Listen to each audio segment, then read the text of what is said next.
Welcome to Growth Happens in the Dirt. I'm Katie Jolly, a Dr. Amen elite brain health trainer and naturopath, and this is my story of brain injury and a pathway to heal, which will hopefully help you and your loved ones. I wrote the book for survivors and their families, and then realised I couldn't actually read or tolerate screens for several months after my concussion. So, if this is where you are, this is for you. Each week, I'll read a few pages of the book, now available on Amazon, which, along with my story, contains clinically proven tools and methods to heal. Growth Happens in the Dirt, Chapter 4, The Suicide Attempt. We are such stuff as dreams are made on, and our little life is rounded with a sleep. The Tempest, William Shakespeare. Despite taking the sleeping pills regularly, they hadn't worked, and after a week of no sleep, I was like burnt toast. A heavy cloud settled over my brain and everything was annoying me. It was the night before my friend was moving in with us, and my husband saw a window of opportunity. As we lay in bed, he nervously said, "Hey, Jeremy is going fishing in the morning, and I wondered if I can go with him." I looked at him coldly. Sleep deprived and emotionally drained, I asked, "What time?" He smiled, excited for some freedom from his routine of work and extra parenting. "Oh, early. I'll probably leave here at 5 a.m. You'll still be in bed with the kids. Oh, I'll go fishing and then I'll pick up the duck shooting license in town and be home at lunchtime.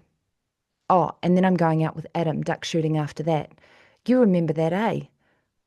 Fishing, then duck shooting, an all-day adventure." I didn't remember this, nor any conversations we'd had for weeks. I blew out a sigh, then relented.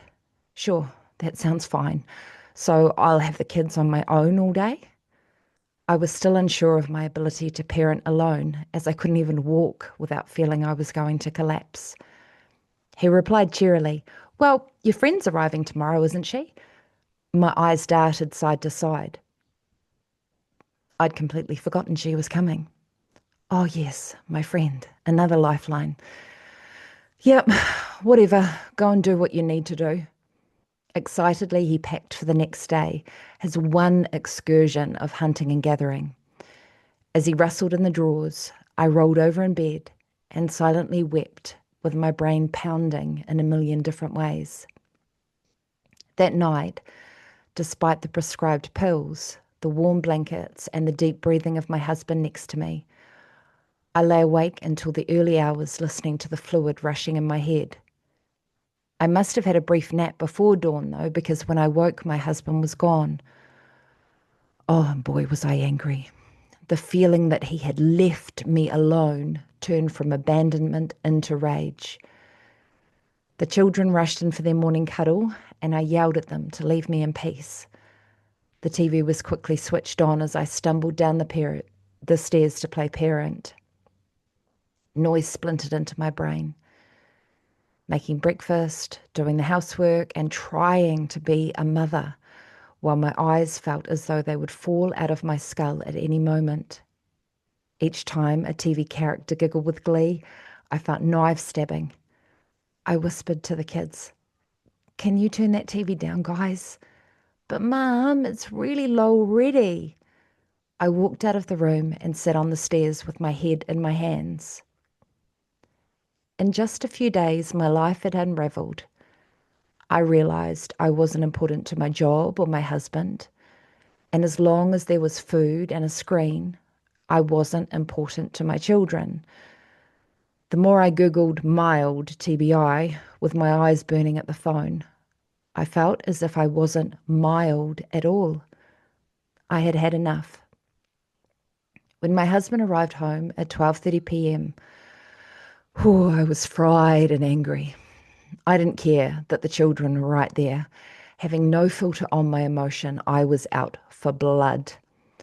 As he walked in the door after a wonderful morning of fly fishing, I started screaming, "I need to sleep." He blinked as if he'd walked into a sandstorm. But I'm meeting Adam at 1 p.m. to go duck shooting. My blind rage erupted onto him. Screw you. I'm injured and all you care about is hunting. You leave me with the kids and go off hunting. Screw you, screw you, screw you.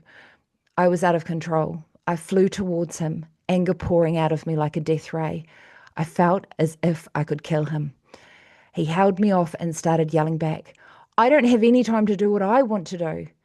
The children ran to keep us apart and cried, Stop it, Mama, stop yelling at Daddy. Then I fell to the floor in a wailing heap, their small faces blurred amidst my tears. Feeling they were all against me now, I got up in a frenzy and shrieked, Screw you all! Running upstairs to lock myself in the spare room. On the other side of the barrier, there was silence.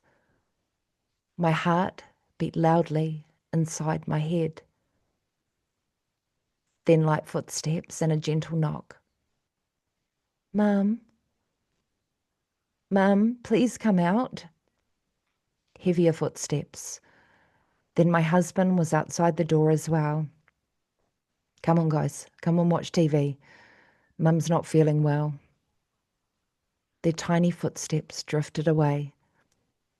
It felt like the story of my life to come, a feeling that everyone was just moving away from me. I ripped open the door, and my husband was still standing there. I bared my teeth like a rabid dog and spat, Screw you, I've had no sleep, and all you can think about is yourself and your stupid hunting. He was still overtly calm, which angered me even further. Look, he said, I'll take the kids with me and you can get some sleep. Get some rest, babes. You'll feel better if you get some sleep. I screamed at him at the top of my lungs till my voice bled with pain. Screamed till the demons raced at his head and tore the flesh off his skull. Screw you! I ran into the storage cupboard under the roof and sat in complete darkness, sobbing. Tears ran down my hot cheeks like melted wax, my head pounding like a potato on high in the microwave. Screw you, I whispered. Screw you all. Outside, I heard the doors of the truck shut. My little girl's voice. Is Mama okay, Dad? My husband replied, She's okay, babe. She just needs some sleep. I sat there, rocking in the grip of insanity. In my mind, I'd been left alone all week to look after the children and felt I didn't matter to my husband or anyone else. I was toxic and out of control. Then a thought occurred to me. I just need sleep. Yes, I absolutely did. I would be better if I could just sleep.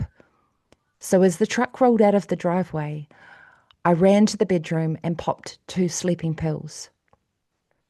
Yet after a few minutes, nothing happened. So I ate 2 more, then 2 more, and 2 more, just to be sure I could sleep. I remember vaguely walking down the stairs to get my entire drug supply of antidepressants, migraine pills, antihistamines, and ADHD pills, and putting them all in a large bag to take to bed.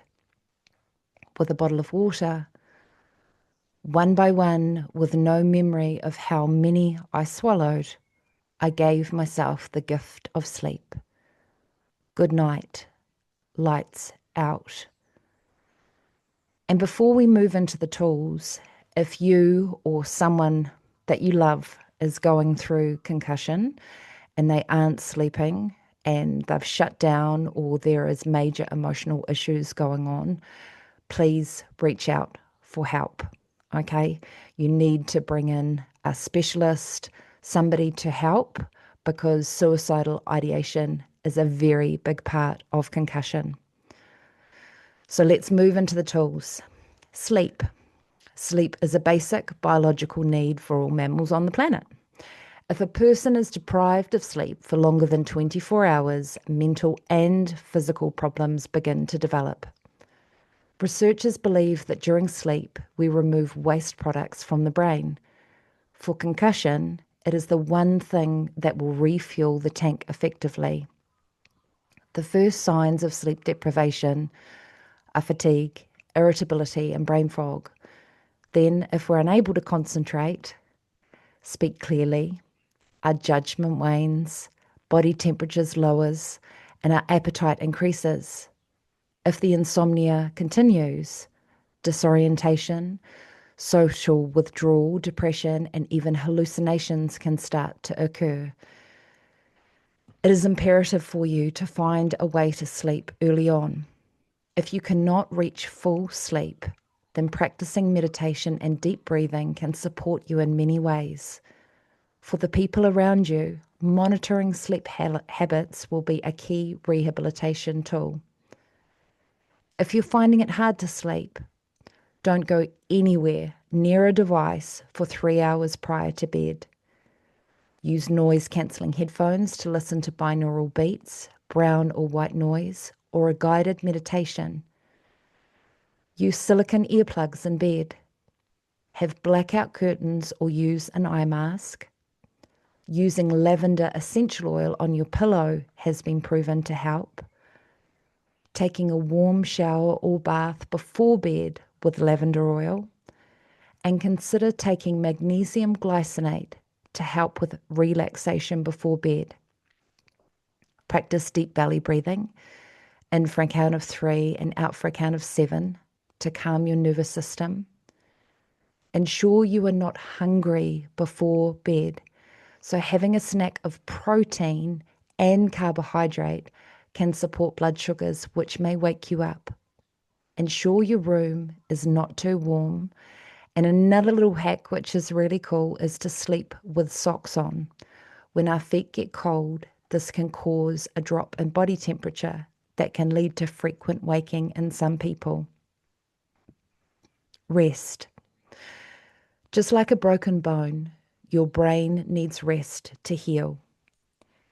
It is crucial to know how much you can do before you feel fatigued and plan your rests during the day. The danger with concussion or brain injury is that you overcook your chicken and then pay for it later. So when you start feeling symptomatic, aim to have mini brain breaks. It can be helpful to set a series of alarms so that you know when it's time to stop and let your brain rest. Don't let yourself get to the point of fatigue before you rest, as this will cause emotional symptoms to raise their head. You may structure your day so that every chunk of activity has a chunk of rest. And this is called planning and pacing in concussion. So you may get up in the morning, make your bed, have your shower, do your teeth, and do one other activity. And then you have 10 to 15 minutes of meditation or some sort of brain break. So you chunk your day into activity and rest so you don't burn out. Binaural beats and EMDR. The pain was intense, and when I couldn't sleep, I found binaural beats to be extremely helpful for pain and fatigue. Not only was there brain pain, but for me there was leg pain, neck pain, shoulder pain, eye pain, pain everywhere. 6 months after the initial injury, I went to the library and found a book called Change Your Brain, Change Your Pain by Mark Grant, MA, who writes that long-term pain is in the brain. And when I read that, I was really angry because I could feel the pain in my body. But the book demonstrated a pathway along with meditations that could ease pain in the brain. During the first months of the injury, the pain may be located at the site of impact, yet ongoing pain is due to the electrical signals in the brain, which may be helped by exercises to rewire these pathways. I was willing to try anything, so every night I would listen to the Mark Grant EMDR meditations.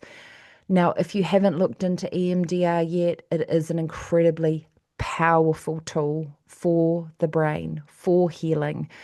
It's used traditionally in therapy, but the use for concussion and brain injury is amazing. So, Mark Grant has EMDR meditations, which are free on Spotify. He also has an app.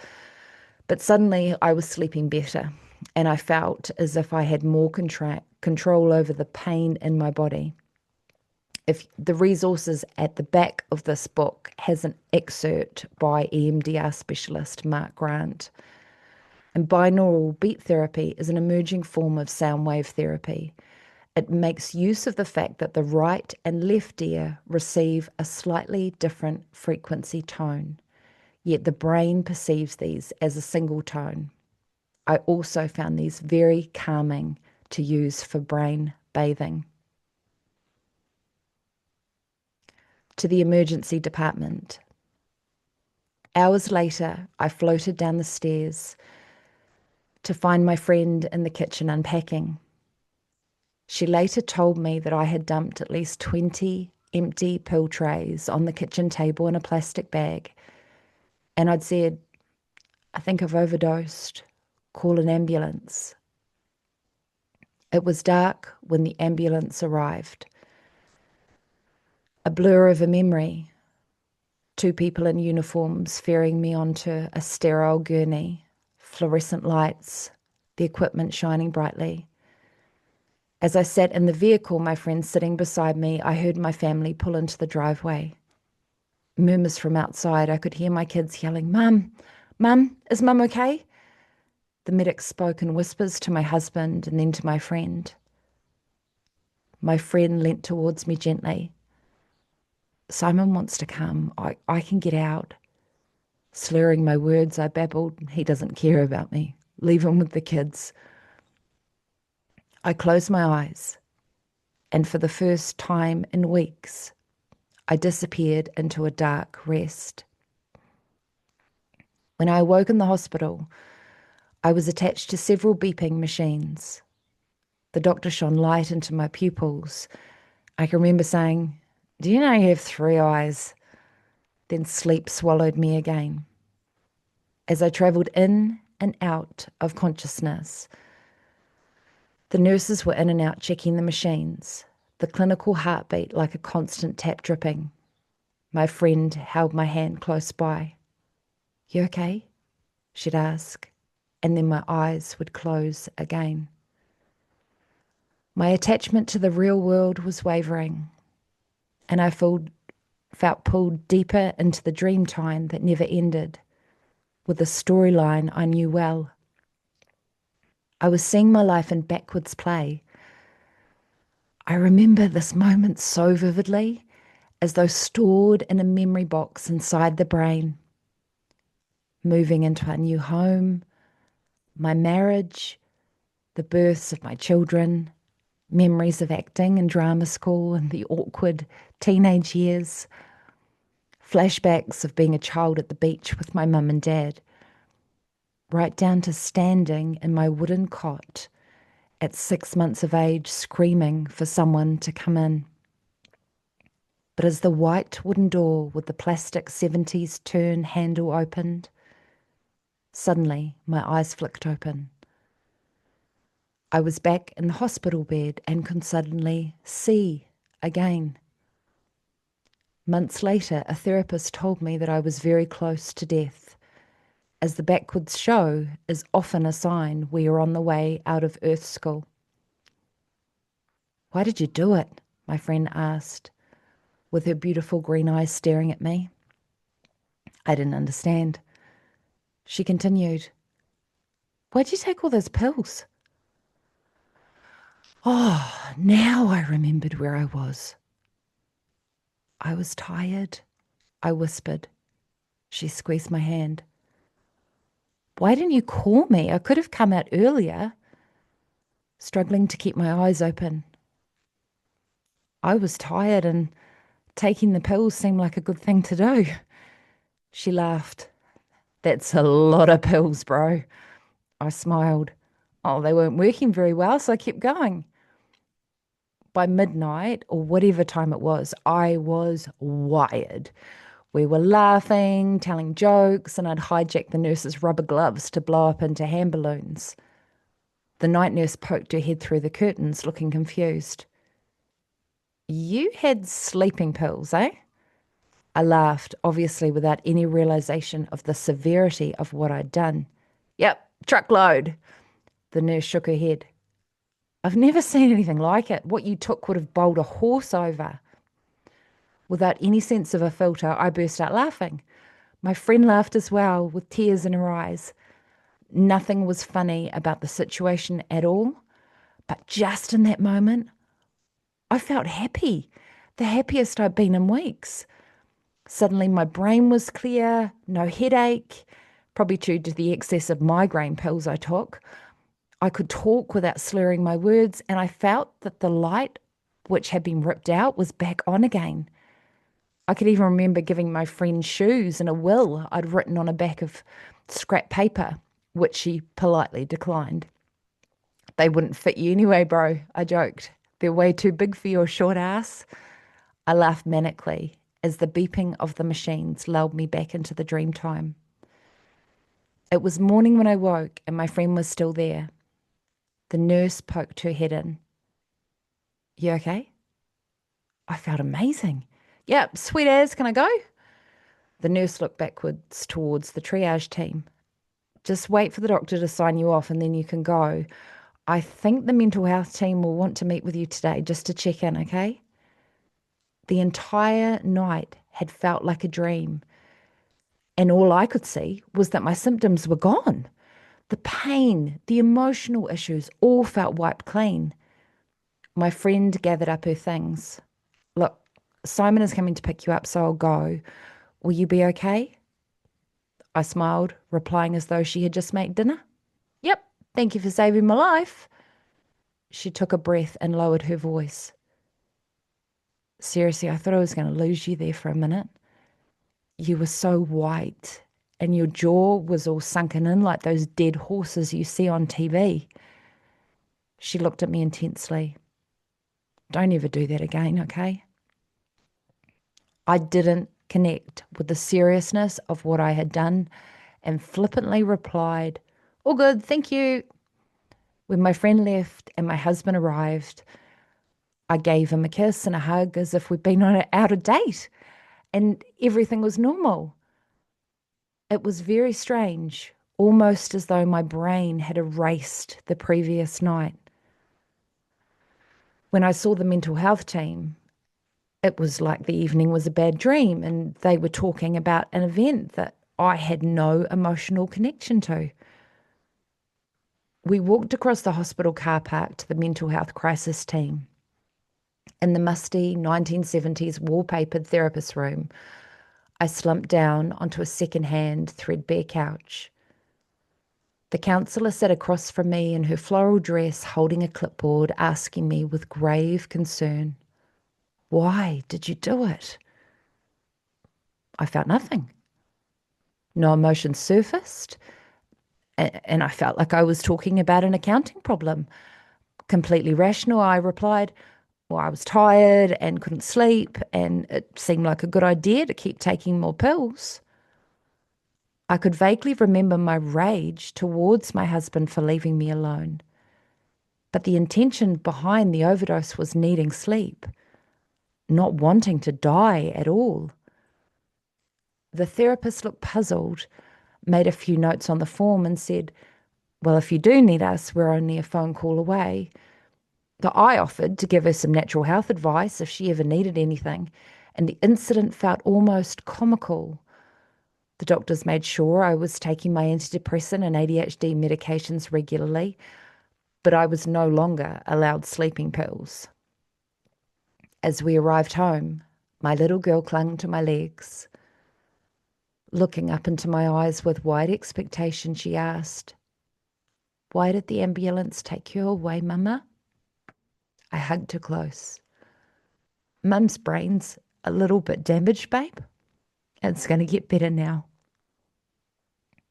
Suicidal ideation.